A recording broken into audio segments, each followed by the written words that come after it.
అనగనగా ఒక అడవిలో గజరాజు అనే ఒక పెద్ద ఏనుగు ఉండేది.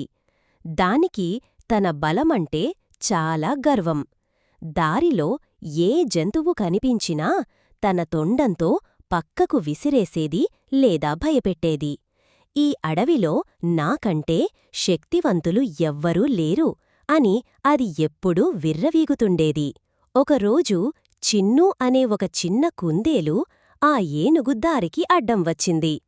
ఏనుగు కోపంతో, ఏయ్ చిన్న ప్రాణి, నా దారికి అడ్డం వస్తావా?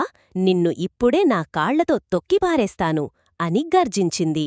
చిన్ను ఏమాత్రం భయపడకుండా, గజరాజా, బలం శరీరంలో ఉండటం కాదు, బుద్ధిలో ఉండాలి.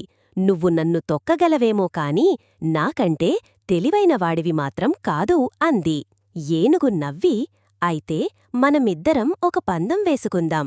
రేపు ఉదయం అడవి చివర ఉన్న ఆ పాత బావి దగ్గరకు రా. అక్కడ ఎవరు గొప్పో తేల్చుకుందాం అంది. మరుసటి రోజు ఉదయం ఏనుగు బావి దగ్గరకు వచ్చింది. కుందేలు అక్కడ నిలబడి, గజరాజా, ఈ బావిలో ఒక వింత జంతువు ఉంది.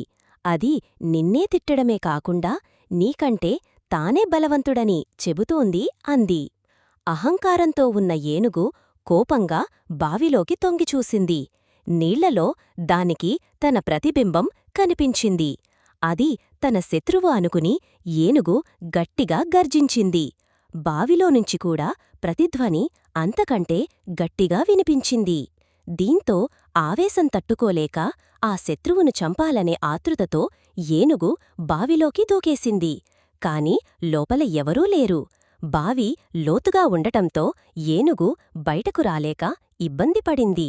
అప్పుడు కుందేలు ఇలా అంది, చూశావా గజరాజా, ఆలోచించకుండా చేసే పనివల్ల ఎంతటి బలవంతుడైనా ప్రమాదంలో పడతాడు. చివరకు ఏనుగు తన తప్పు తెలుసుకుని కుందేలును క్షమాపణ అడిగింది. ఇతర జంతువుల సహాయంతో ఏనుగు బయటకు వచ్చి అప్పటినుండి అందరితో స్నేహంగా ఉండటం మొదలుపెట్టింది. ఈ కథలోని నీతి: శారీరక బలం కంటే బుద్ధిబలమే గొప్పది.